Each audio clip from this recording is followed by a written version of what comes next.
Hi, Martin. How are you? Hey, Sean, how's things? Good, thank you. Good.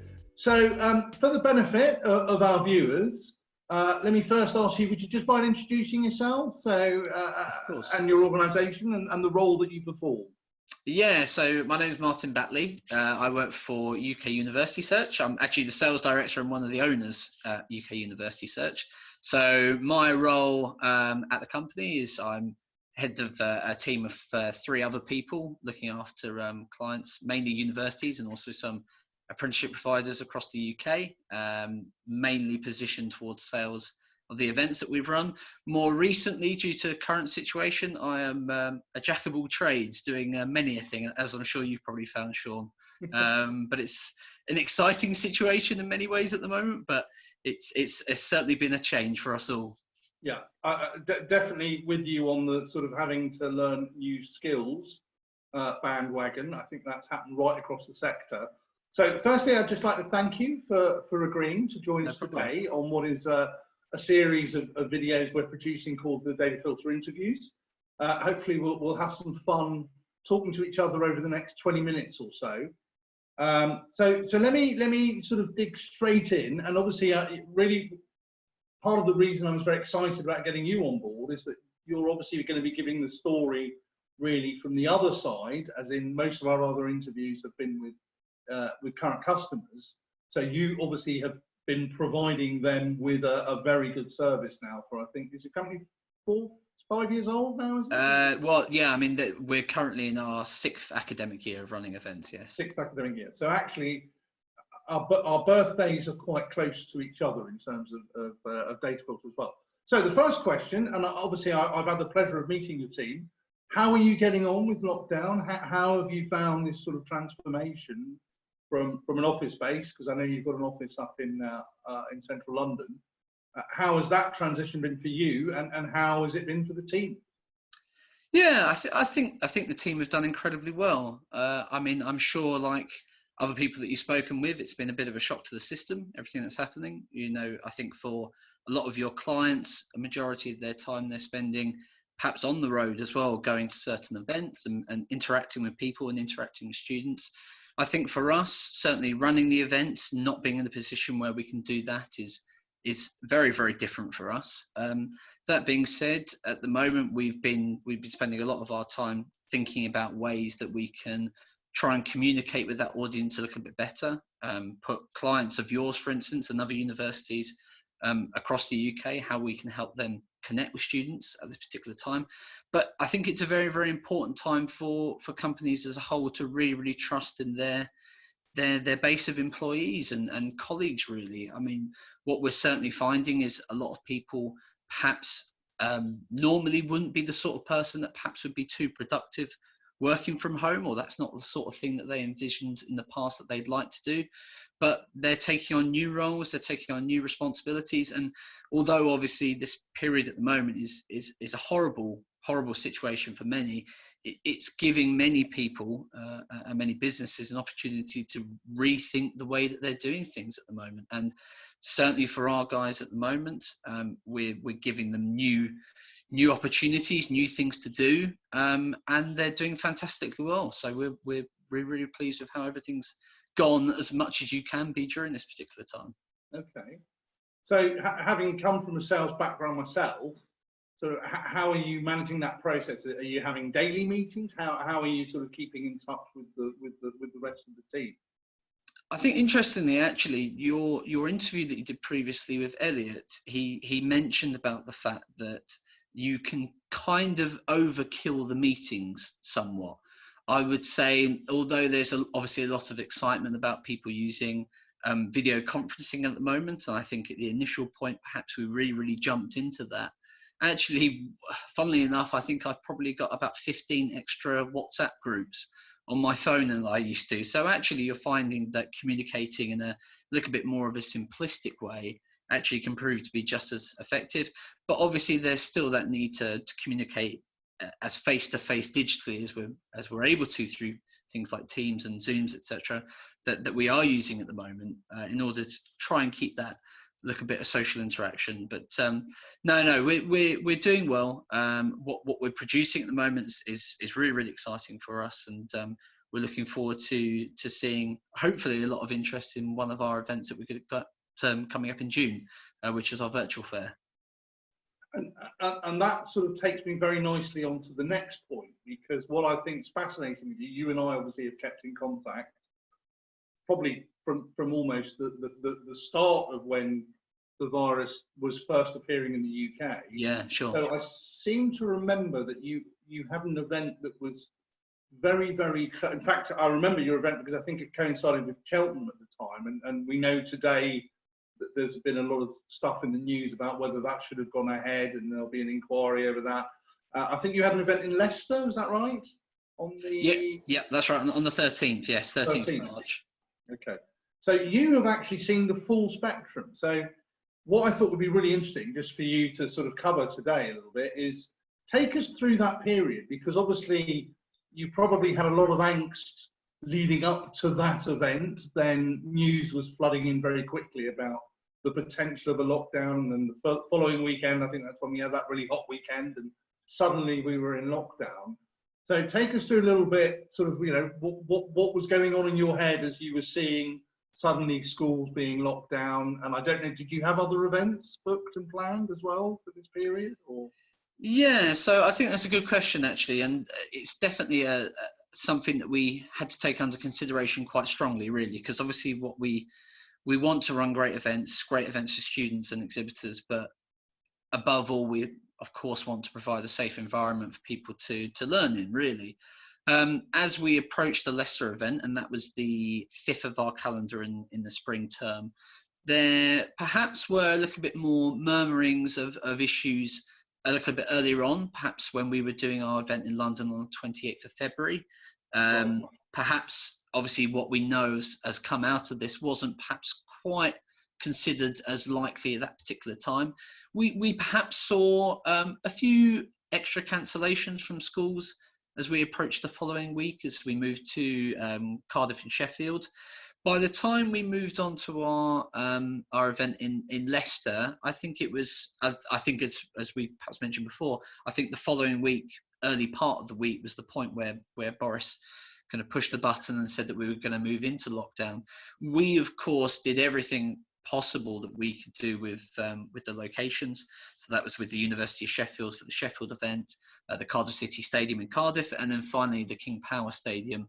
There were obviously provisions put on, such as sanitising stations. I know certainly for the Cardiff City Stadium and King Power Stadium, there was sanitation blocks where you actually had to sanitise before you moved into a new room. There was a lot of posters up, making sure that people were aware of the situation, making sure that there was even things like extra bins available, so that if somebody did touch something and they needed to wipe their hands, and there was somewhere to put it, almost a catch it, bin it, kill it sort of situation. So at that particular time, I think we were confident that we were still going to be able to run the event. And also, by the time we got to the King Power, actually the stadium insisted that students were filling in forms before coming in, which just confirmed that there was no issue, that they had no health issues, that they hadn't travelled perhaps from outside the country in certain areas of the world where perhaps this was a little bit more prominent prior to coming to the event. So we were very, very confident that each of the venues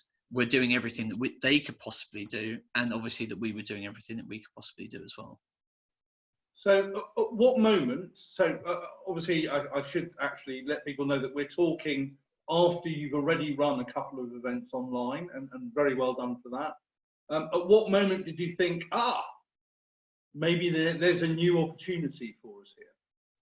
Yeah, and actually, Joe, the one thing I didn't cover from your previous question actually is that we did have our first ever event, which was supposed to be this time last week, in fact, at the University of Kent, which we initially postponed and now unfortunately has to be cancelled. So we were really disappointed not to work with that particular university for the first time, as I think it would have been a fantastic event. I would say possibly with regards to new ventures, I think like many, we found ourselves in a position almost for the first week of just trying to scramble around and think, well, you know, how do we react to this? What do we do next? And I think that there is a real responsibility for companies like ourselves to provide a service as we do anyway, but also in this gap. There's going to be a lot of teachers at the moment who are worrying about their communication with students. What we obviously want to focus on is that this particular year group almost don't become the forgotten year group. They're perhaps not going to have the same sort of opportunities, and also the year 12s perhaps as well. They're not perhaps going to have the opportunities that normal year groups are going to have. So we thought about a way that we react to that, and it seems very, very clear that the way people are doing it is through things like what we're doing today, Sean. It's digital. Obviously, as you mentioned, we started off with a couple of webinars, one of which was yesterday. Our first one was on the 8th of April. We've got a few more coming up until the end of May, where we're focusing on different subjects, and the feedback from schools has been really, really positive from that. As mentioned right at the beginning, we've got a virtual fair which is coming up in June, and I won't lie to you, Sean. I mean, if you just said to me or asked me a few months ago whether I felt like this is something that we were going to be doing, I would have thought it was going to be in a few years' time. But it's reacting to these sort of scenarios that we find ourselves in at the moment that is going to make the difference. And, you know, trying to react, trying to get this content out there that people are going to want to view and react positively to is unbelievably important. And I hope that we've been able to do that so far. Yeah, no, I joined in yesterday and was again suitably impressed. I think I followed your first one as well. What I think would be very interesting, perhaps for some of our university customers to hear, is I've undoubtedly, I believe you would have been in more contact with more schools over this period. You know, particularly with now the number of contacts that you've created since over the last 6 years since your inception. So, tell me a little bit about what you're finding when you're actually sort of talking to the schools. Sort of where are they at exactly, and do you think you could sum up in maybe a couple of points what are the most urgent needs as far as they're concerned? Yeah, of course. I think very, very briefly alluded to before is the feedback from schools. I would say actually the amount of response and feedback that we're getting directly from them at the moment is probably higher than it's ever been over the course of the company running. It is very, very clear to see that there is a little bit of panic out there. You know, they are worried that perhaps they're not going to be able to provide their students with the sort of service that they pride themselves on. And that's for that reason, that's why I think that they're very, very appreciative of anything that people are able to provide. Obviously, I'm seeing about a number of virtual open days which are being launched by universities, and I know any university who have perhaps used our services in order to provide an update to schools at the moment are receiving a good amount of feedback from those particular emails that have been going out. So we've received a lot of very, very positive comments, and I think it is quite clear to see that actually what people are putting out there at the moment is being very, very well received. I know certainly schools have probably been upping the amount of communication with not just their students, but also the parents as well. And I'm sure that parents similarly, as well as the teachers and perhaps the students as well, are also in a little bit of a panic. So what we've provided has been very well received. I don't think that there is possibly an overkill at this particular point in terms of the information that we can provide these particular students and to the teachers and to the parents. So I think my advice really, if it was to be to universities, is just keep on pushing that information across, because although we might be panicking a little bit in the roles that we are, I can certainly tell you that teachers are panicking a little bit more. So keep on doing what you're doing, and hopefully we're going to be able to allay any sort of potential future fears that might lie in the future. Yes. Okay, and I'm just keeping count of the time. So you finish off quite nicely because you talk about the future. So let's talk a little bit about the future. Let's make an assumption that schools, hopefully in some shape or form, are going to be back to the new normality in September. What's your vision of the future? What's your own personal view of what might be happening? I mean, obviously, you have a lot of events normally throughout that period. How can you see things changing? Yeah, I mean, and yeah, I think in terms of what we've booked in for the future, just to start with, we've moved our events that we've got, which would normally happen in September, we've moved a couple over to early November. Yeah. I obviously know, I believe that UCAS are also putting in some extra events which are going to be in the autumn period as well, which is good. So it means that hopefully in the areas that we're not present in, students are still going to have an opportunity to go to events. It's very, very difficult to try and predict the future at the moment. I'm sure that you'll agree with me, Sean, that it seems quite unclear about what perhaps might happen next week as opposed to what happens next month, let alone in 5 months' time. But obviously what we need to be doing is we need to be reacting very, very quickly. I think at the moment, if there was any reason that we couldn't run events in the autumn, then hopefully what we're doing in June with the virtual fair will provide us with a good idea about maybe things that we can do in the future, and perhaps we can provide virtual events in its place, perhaps in those particular instances. I would say, and I think a couple of your interviewees previously have alluded to this, face-to-face events at the moment for us, we certainly see that they've got a long-term future. I mean, being able to communicate and put a face to a name is very, very important. And certainly we see our future doing those. I think what this has certainly brought about is there are certain customs, there are certain situations where people in the past will have only seen an opportunity to go and speak with people face to face. And I put that more as my father's example of if he was going to be traveling to China or to the US to conclude a business deal, it was always the custom of you need to go abroad, you need to have a hotel room, you need to stay overnight, you need to meet with that person face to face, look them dead in the eye and shake their hand. There are things like that which are going to slightly change. I think for us, the face-to-face events isn't going to change too much. But obviously at the point where we know a little bit more about whether our events are likely to be able to continue or not, we'll be communicating with our clients, we'll be communicating with the schools and letting them know as soon as possible what our likely plans are. Okay, no, I wholeheartedly agree with you. I think the face-to-face still has a very important role. I think what's interesting with a lot of universities is that they might be reviewing the prioritization of going to certain events versus maybe communicating with those schools digitally.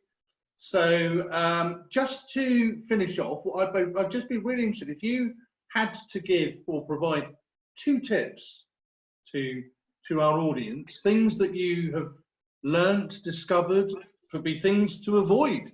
So give us 2 tips before we finish off the interview. What would your top 2 tips be? I know I'll put you on the spot. But... no, that's fine. I think that the first one, and certainly I'm learning from at the moment, certainly is to not limit yourself to the ideas and boundaries that you think you're capable of. I think I've mentioned to you before, I'm finding myself in a position at the moment where I'm editing webinar videos, something that I never thought that I really would do. I'm personally learning skills that I never thought I'd be able to. So I think certainly to people, keep an open mind that even if you're forced to seize an opportunity to do something new, certainly embrace it and embrace the new technologies, which of course at the moment are coming to the forefront.